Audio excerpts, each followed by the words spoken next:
ಅಧ್ಯಕ್ಷ ದಯಮಾಡಿ ಚುಕ್ಕೆ ಗುರುತಿನ ಸಂಖ್ಯೆ 1437 ಸಂಖ್ಯೆಯ ಪ್ರಶ್ನೆಯನ್ನು ಲೋಕೋಪಯೋಗಿ ಸಚಿವರಿಗೆ ಕೇಳಬಯಸುತ್ತೇನೆ. ಮಾನ್ಯ ಅಧ್ಯಕ್ಷರಿಗೆ ಸನ್ಮಾನ್ಯ ಸದಸ್ಯರಿಗೆ ಉತ್ತರ ಒದಗಿಸಲಾಗಿದೆ. ಸನ್ಮಾನ್ಯ ಸಭಾಧ್ಯಕ್ಷರೇ, ಉತ್ತರವನ್ನು ಕೊಟ್ಟಿದ್ದಾರೆ. ಉತ್ತರದಲ್ಲಿ ನಾನು ದಕ್ಷಿಣ ಕನ್ನಡ ಜಿಲ್ಲೆಯ ವಿಧಾನಸಭಾ ಕ್ಷೇತ್ರವಾರು ಲೋಕೋಪಯೋಗಿ ಇಲಾಖೆಯಿಂದ ಕಳೆದ ಈ ಸರ್ಕಾರ ಬಂದ ನಂತರ ಎಷ್ಟು ಅನುದಾನಗಳು ನಮ್ಮ ಜಿಲ್ಲೆಗೆ ಬಂದಿದೆ ಎನ್ನುವಂಥದ್ದನ್ನು ಕೇಳಿದ್ದೆ. ಪ್ರಾಯಶಃ ಈ ಅನುದಾನ ಹಂಚಿಕೆಯ ಪಟ್ಟಿಯನ್ನು ನೋಡಿದಾಗ ಕರಾವಳಿ ಭಾಗದ ದಕ್ಷಿಣ ಕನ್ನಡ ಜಿಲ್ಲೆ, ಉಡುಪಿ ಜಿಲ್ಲೆ, ಉತ್ತರ ಕನ್ನಡ ಜಿಲ್ಲೆ, ಕೊಡಗು ಜಿಲ್ಲೆಯಲ್ಲಿ ನಾವೇನು ಅನ್ಯಾಯ ಮಾಡಿದ್ದೇವೆ ಅನ್ನುವಂಥದ್ದನ್ನು ಪ್ರಶ್ನೆ ಮಾಡಿಕೊಳ್ಳುವ ರೀತಿಯಲ್ಲಿ ಇದೆ ಇದು ಪ್ರಶ್ನೆ ಉತ್ತರ. ಸನ್ಮಾನ್ಯ ಸಭಾಧ್ಯಕ್ಷರೇ, ನಿಮ್ಮ ವಿಧಾನಸಭಾ ಕ್ಷೇತ್ರವನ್ನು ಸೇರಿಸಿಕೊಂಡು ಇವತ್ತು ಅತ್ಯಂತ ಹೆಚ್ಚು ಮಳೆ ಬೀಳತಕ್ಕಂಥ ಜಿಲ್ಲೆಗಳು ದಕ್ಷಿಣ ಕನ್ನಡ, ಉಡುಪಿ, ಕೊಡಗು ಮತ್ತು ಉತ್ತರ ಕನ್ನಡ. ಇವತ್ತು ಕರ್ನಾಟಕ ರಾಜ್ಯದ ಪ್ರತಿ ಜಿಲ್ಲೆಯನ್ನು ಅಭಿವೃದ್ಧಿಯಲ್ಲಿ ಸಮಾನತೆಯಲ್ಲಿ ಕೊಂಡೋಗಬೇಕೆನ್ನುವಂಥ ದೃಷ್ಟಿಯಲ್ಲಿ ಆರ್ಟಿಕಲ್ 371J ಹೈದರಾಬಾದ್ ಕಲ್ಯಾಣ ಕರ್ನಾಟಕಕ್ಕೆ ಒಂದು ವಿಶೇಷ ಆದ್ಯತೆಯನ್ನು ಕೊಟ್ಟಿದ್ದಾರೆ. ಅಲ್ಲಿ ಅಭಿವೃದ್ಧಿ ಆಗಬೇಕೆನ್ನುವಂಥ ದೃಷ್ಟಿಯಲ್ಲಿ ನಂಜುಂಡಪ್ಪ ವರದಿಯ ಆಧಾರದಲ್ಲಿ ಒಂದಷ್ಟು ವಿಧಾನಸಭಾ ಕ್ಷೇತ್ರಗಳಿಗೆ ಆದ್ಯತೆಯನ್ನು ಕೊಟ್ಟು ಅಭಿವೃದ್ಧಿಗೆ ಪೂರಕವಾಗಿ ಸರ್ಕಾರ ಗಣನೆಗೆ ತೆಗೆದುಕೊಂಡಿರ್ತಕ್ಕಂಥದ್ದು. ನಾನು ಸರ್ಕಾರದ ಹತ್ರ ತಮ್ಮ ಹತ್ರ ವಿನಂತಿ ಮಾಡ್ತೇನೆ. ಇವತ್ತು ನಮ್ದು ಅತಿವೃಷ್ಟಿ ಆಗ್ತಕ್ಕಂಥ ಜಿಲ್ಲೆ. ಇವತ್ತು ಯಾವುದೇ ರಸ್ತೆಗಳಲ್ಲಿ ವಾಹನ ಸಂಚಾರ ಮಾಡಲಿಕ್ಕೆ ಸಾಧ್ಯ ಇಲ್ಲದಂತ ಪರಿಸ್ಥಿತಿ ಈ ಮಳೆಯಿಂದಾಗಿ ಆಗಿರ್ತಕ್ಕಂಥದ್ದು. ಹೇಗೆ ರಾಜ್ಯದ ಬೇರೆ ಭಾಗಗಳಿಗೆ ನೀವು ವಿಶೇಷ ಪ್ಯಾಕೇಜ್ಗಳನ್ನು ಕೊಟ್ಟಿದ್ದೀರಾ, ಅದೇ ಪ್ಯಾಕೇಜಿನ ರೀತಿಯಲ್ಲಿ ಈ 3-4 ಜಿಲ್ಲೆಗಳಿಗೆ ನೀವು ಲೋಕೋಪಯೋಗಿ ಇಲಾಖೆಯ ಮೂಲಕ ಅನುದಾನವನ್ನು ಕೊಟ್ಟರೆ ಮಾತ್ರ ನಮಗೆ ನಮ್ಮ ಜಿಲ್ಲೆಯ ಅಭಿವೃದ್ಧಿ ಆಗಲಿಕ್ಕೆ ಸಾಧ್ಯ ಇರತಕ್ಕಂಥದ್ದು. ಪ್ರಾಯಶಃ ಇದನ್ನು ರಾಜಕಾರಣಕ್ಕೆ ದಯವಿಟ್ಟು ತೆಗೆದುಕೊಂಡು ಬರುವಂಥದ್ದು ಬೇಡ. ದಕ್ಷಿಣ ಕನ್ನಡ ಮತ್ತು ಈ ಕರಾವಳಿ ಭಾಗದ ಜನರ ಅಭಿವೃದ್ಧಿಯ ದೃಷ್ಟಿಯಿಂದ, ಈ ಜಿಲ್ಲೆಯ ಅಭಿವೃದ್ಧಿಯ ದೃಷ್ಟಿಯಿಂದ ವಿಶೇಷ ಪ್ಯಾಕೇಜ್ ಅನ್ನು ನೀವು ಘೋಷಣೆ ಮಾಡಬೇಕೆನ್ನುವಂತ ವಿನಂತಿಯನ್ನು ಮಾಡ್ತೇನೆ.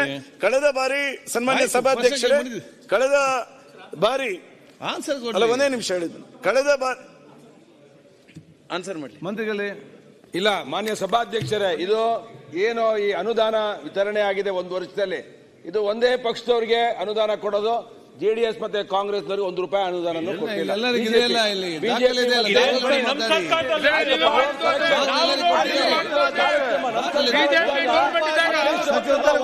ಅನುದಾನ ಕೊಟ್ಟಿಲ್ಲ.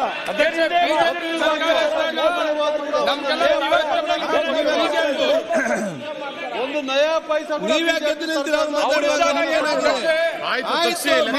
ಗೊತ್ತಾಗುತ್ತೆ. ನಮ್ಮ ಕ್ಷೇತ್ರಗಳಿಗೆ ಒಂದು ಲಕ್ಷ ಕೊಟ್ಟಿಲ್ಲ ನೀವು ಇದಕ್ಕೆ ದಯಮಾಡಿ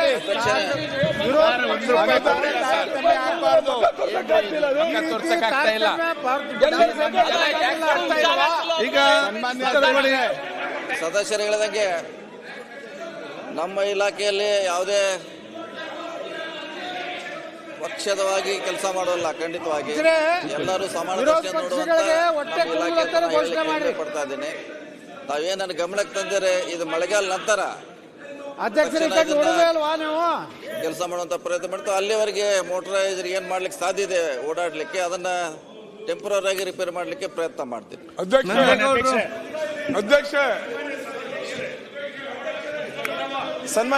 ಒಂದು ನಿಮಿಷ ಸನ್ಮಾನ್ಯ ಸಭಾಧ್ಯಕ್ಷರೇ, ಭಾರತೀಯ ಜನತಾ ಪಾರ್ಟಿಯ ಸರ್ಕಾರ ಇದ್ದಂತ ಸಂದರ್ಭದಲ್ಲಿ ಅತ್ಯಂತ ಹೆಚ್ಚು ಮಳೆ ಬಿದ್ದಂತ ಸಂದರ್ಭದಲ್ಲಿ ಕೊಡಗಿಗೆ ಒಂದು ವಿಶೇಷ ಪ್ಯಾಕೇಜ್ ಅನ್ನು ನಾವು ಮಾಡಿದ್ವಿ.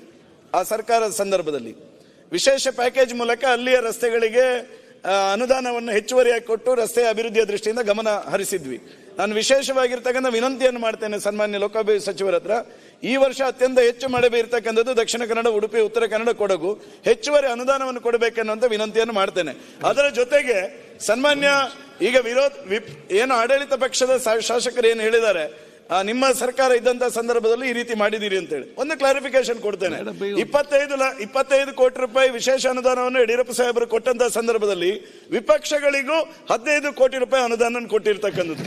ಇವತ್ತು 25 ಕೋಟಿ ರೂಪಾಯಿ ಅನುದಾನ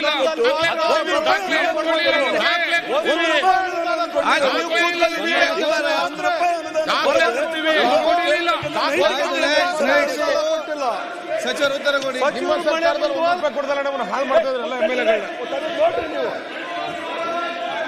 ತೆಗೆದು ನೋಡ್ರಿ ನೀವು ಹಿಂದಿನ ದಾಖಲೆಗಳು ತೆಗೆದು ನೋಡ್ರಿ. ಅನುದಾನ ಕೊಡ್ಲಿಲ್ಲ. ನಾನು ಮಾನ್ಯ ಸಚಿವರಿಗೆ ವಿನಂತಿ ಮಾಡೋದು, ಅಧ್ಯಕ್ಷರೇ, ಹರೀಶ್ ಪೂಂಜಾ ಏನು ಉಲ್ಲೇಖ ಮಾಡಿದ್ರು, ನೀವು ಕರಾವಳಿಯ ಜಿಲ್ಲೆಗಳಲ್ಲಿ ಬಹಳ ದೊಡ್ಡ ಪ್ರಮಾಣದಲ್ಲಿ ಈ ವರ್ಷ ಮಳೆ ಆಗಿದೆ. ನೀವು ಉತ್ತರ ಕೊಡ್ಬೇಕಾದ್ರೆ ಏನ್ ಹೇಳಿದ್ರಿ ಅಂತಂದ್ರೆ ಇದನ್ನ ಮೋಟ್ರಬಲ್ ಮಾಡ್ತೀವಿ ನಾವು ಈಗ ಅಂತ ಹೇಳಿದಿರಿ. ನಿಮ್ಮ ಅಧಿಕಾರಿಗಳು ಮತ್ತು ಸರ್ಕಾರ ಏನ್ ಮಾಡುತ್ತೆ ಅಂತಂದ್ರೆ ಪ್ರಾಕೃತಿಕ ವಿಕೋಪದಲ್ಲಿ ಹಾಳಾಗಿದೆ ಅಂತಂದಾಗ NDRF ನಲ್ಲಿ ಕೊಡ್ತೀವಿ ಅಂತ ಹೇಳ್ತಾರೆ. ಕಿಲೋಮೀಟರ್ 30,000 ಕೊಡ್ಲಿಕ್ಕೆ ಸಾಧ್ಯ ಇದೆ, ಅದನ್ನ ರಿಪೇರಿ ಮಾಡ್ಲಿಕ್ಕೆ ಸಾಧ್ಯ ಇಲ್ಲ. ನೀವು ಆ ಅನುದಾನದಲ್ಲಿ ರಿಪೇರಿ ಮಾಡ್ಲಿಕ್ಕೆ ಸಾಧ್ಯ ಇಲ್ಲ. PWD ಇಲಾಖೆಯಿಂದ ಕರಾವಳಿ 2 ಜಿಲ್ಲೆಗಳಿಗೆ ಪ್ಯಾಕೇಜ್ ತರ ಮಾಡಿ ಇದಕ್ಕೇನಾದ್ರು ರಿಪೇರಿ ಮಾಡಿದ್ರೆ ಮೋಟ್ರಬಲ್ ಆಗುತ್ತೆ. ನಾವು ಕಿಲೋಮೀಟರ್ 30,000 ಕೊಡ್ತೀವಿ ಅಂತ ಅಧಿಕಾರಿಗಳು ಹೇಳ್ದಂಗೆ ಮಾಡಿದ್ರೆ ಯಾವ್ದು ರಿಪೇರಿ ಮಾಡಕ್ಕಾಗಲ್ಲ, ಮತ್ತೆ ಯಾವ ಕಾಂಟ್ರಾಕ್ಟರ್ ಬರಲ್ಲ. ಇದನ್ನ ಗಮನದಲ್ಲಿ ಇಟ್ಟುಕೊಂಡು ಪ್ಯಾಕೇಜ್ ಅನೌನ್ಸ್ ಮಾಡಿ. ಈಗ ಸನ್ಮಾನ್ಯ ಅಧ್ಯಕ್ಷರೇ, ಒಂದೇ ನಿಮಿಷ ಸನ್ಮಾನ್ಯ ಅಧ್ಯಕ್ಷರೇ, ಮಿನಿಸ್ಟರ್ಗೆ ವಿನಂತಿ ಮಾಡುವಂಥದ್ದು, ನಮ್ಮೆಲ್ಲ ಸದಸ್ಯರು ಇದೇ ಪ್ರಶ್ನೆಯನ್ನ ಕೇಳ್ತಾ ಇದ್ದಾರೆ. ಈಗ ಮಳೆ ಬಂದಿದೆ, ಮಳೆ ಬಂದಾಗ ಬಹಳಷ್ಟು ಕ್ಷೇತ್ರಗಳಲ್ಲಿ ರಸ್ತೆ ಹಾಳಾಗಿದೆ. ನೀವು ಯಾವುದೋ ಆಡಳಿತ ಪಕ್ಷಕ್ಕೆ ಒಂದು ಕೊಟ್ಟಿರ್ತೆ ಅಂತ ಹೇಳಿ, ಇನ್ನೊಂದು ಕ್ಷೇತ್ರ ನೆಕ್ಸ್ಟ್ ಬರೋ ರೋಡ್ ಅದು ರೂಲಿಂಗ್ ರಸ್ತೆ ಮಾಡಿ ಇಲ್ಲಿ ನಿಲ್ಲಿಸ್ತೀರಾ? ಮೈಕಾನ್ ಮಾಡ್ಕೊಂಡ್ ಮಾತಾಡಿ. ನಾ ಹಿಂದೆ ನಮ್ಮ ಸದಸ್ಯರು ಹೇಳ್ದಂಗೆ ನಾವಿದ್ದಾಗ ಕೂಡ ಕೊಟ್ಟಿದ್ದೀರಿ. ನಾವು ಅನುದಾನ ಕೊಡ್ಬೇಕಾದ್ರೆ 100 ರೂಪಾಯಿ ಕೊಟ್ರೆ 80 ರೂಪಾಯಿ ವಿರೋಧ ಪಕ್ಷಕ್ಕೂ ಕೊಟ್ಟಿದ್ದೀರಿ ನಾವು. ಅದರಿಂದ ಇಡೀ ಮಳೆ ಬಂದಿದೆ, ಅನಾಹುತ ಆಗಿದೆ, ನಾವು ಹಿಂದೆ ಪ್ಯಾಕೇಜ್ಗಳು ಕೊಟ್ಟಿದ್ರಿ. ಎಲ್ಲೆಲ್ಲಿ ನಮ್ಮ ಶಾಸಕರು ಇದಾರೋ ಇಲ್ಲೋ ಅಂತ ನಾವು ನೋಡಲಿಲ್ಲ.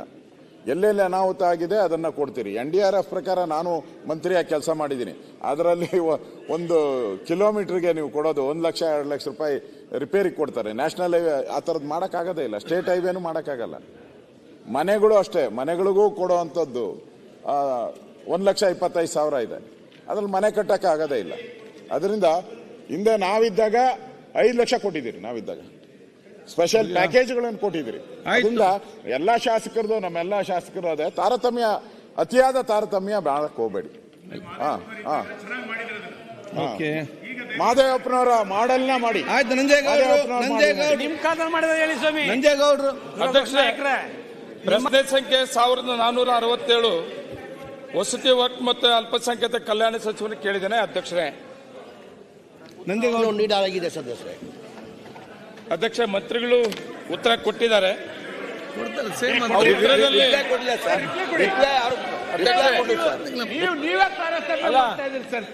ಈಗ ಸನ್ಮಾನ್ಯ ಒಂದ್ ನಿಮಿಷ ಹೇಳ್ತೀನಿ. ಅಲ್ಲಲ್ಲ, ಇದು ಒಂದೇ ಬೆಳ್ತಂಗಡಿಗೆ ಸಂಬಂಧಪಟ್ಟಲ್ಲ ಸನ್ಮಾನದಾಗ ಎಲ್ಲ ಹೆಚ್ಚು ಕಮ್ಮಿ ರಾಜ್ಯದ ಎಲ್ಲ ಶಾಸಕರ ಸಮಸ್ಯೆ ಇದೆ. ನಾವು ಬಂದ ಮೇಲೆ ಬಹುಶಃ ಕಾಂಗ್ರೆಸ್ BJP ಅಂತ ಇಲ್ಲಿವರೆಗೆ ಮಾಡ್ಲಿಕ್ಕೆ ಹೋಗಿಲ್ಲ, ಇಲ್ಲಿವರೆಗೆ ಮಾಡಿಲ್ಲ. ಮುಂದೆ ಗೊತ್ತಿಲ್ಲ ಏನು ಮಾಡ್ತಾರೆ, ಇಲ್ಲಿವರೆಗೆ ಮಾಡಿಲ್ಲ.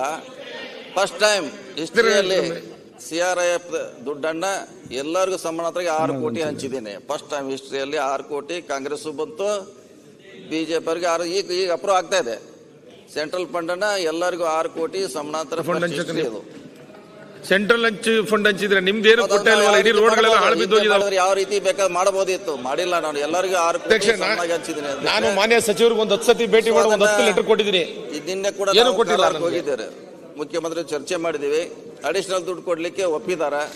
ಸೊ ಎಲ್ಲೆಲ್ಲಿ ಅವಶ್ಯ ಇದೆ ಅಲ್ಲಿ ಹೆಚ್ಚು ಹಣವನ್ನ ಕೊಟ್ಟು ಅದನ್ನ ಸರಿ ಮಾಡುವಂತ ಪ್ರಯತ್ನ ನಮ್ಮ ಇಲಾಖೆ ಮಾಡುತ್ತೆ.